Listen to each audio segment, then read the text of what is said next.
মাছটা নিলাম, মাছটা কাটবো। রাস্তায় যাবে, তাই তো? রাস্তায় যাবে।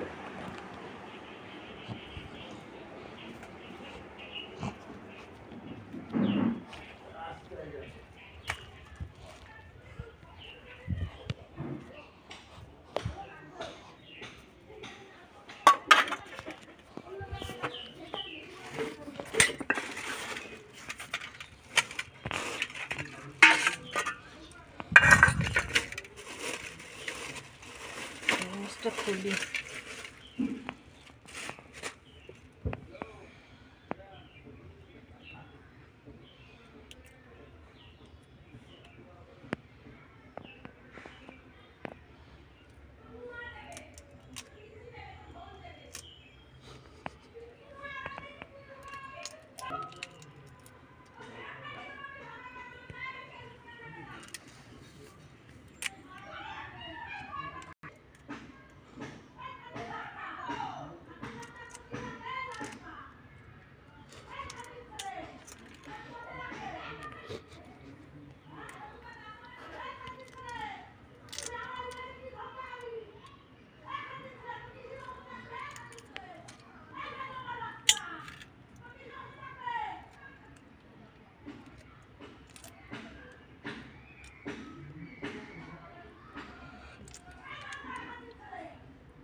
ঠিক আছে, চিংড়ি মাছের কত ঘিলু।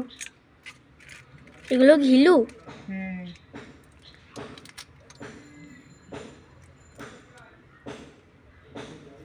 আমি ভাবলাম রক্ত।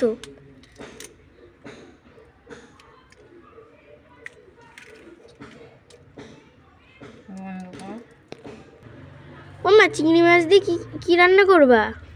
চিংড়ি মাছ দিয়ে, এগুলো তো বড় বড় চিংড়ি, এগুলো দিয়ে পটল চিংড়ি করব। পটল চিংড়ি হয়। কি কি হয়? আমি তো খালি পটল চিংড়ি খেয়েছি। এঁচোড় চিংড়ি হয়, কচুর শাক ঘোটা করলে কচুর শাকে দেয়, তারপরে হচ্ছে পালং শাক ঘোটা করলে দেয়, কচুর শাক রান্না করলে অনেক কিছু, কত কিছু রান্না করে চিংড়ি মাছ দিয়ে, পটল চিংড়ি, এঁচোড় চিংড়ি, তারপর চিংড়ি মাছের মালাইকারি।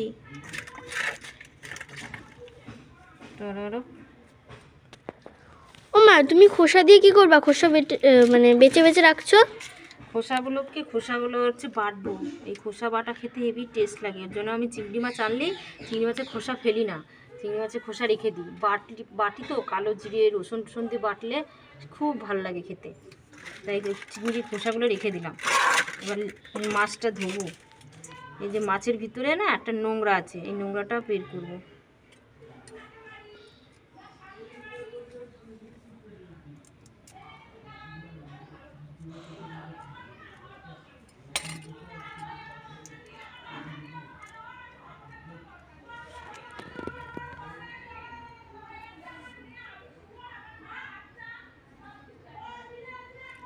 এই নোংরাটা থাকে চিংড়ি মাছে, তা চিংড়ি মাছটা কেটে এই নোংরাটা বের করলাম, তার জন্য এই চাকুটা এনেছিলাম।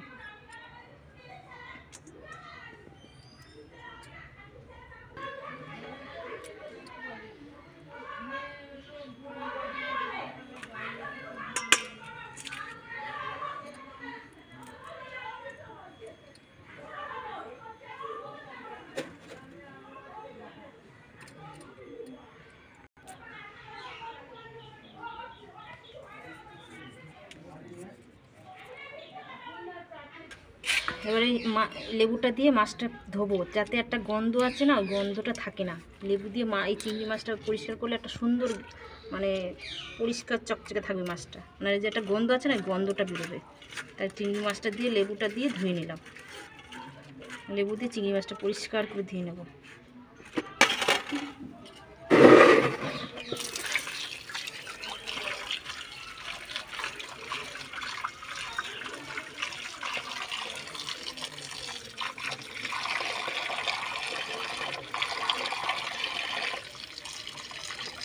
বেশি ধোবো না চিংড়ি মাছ।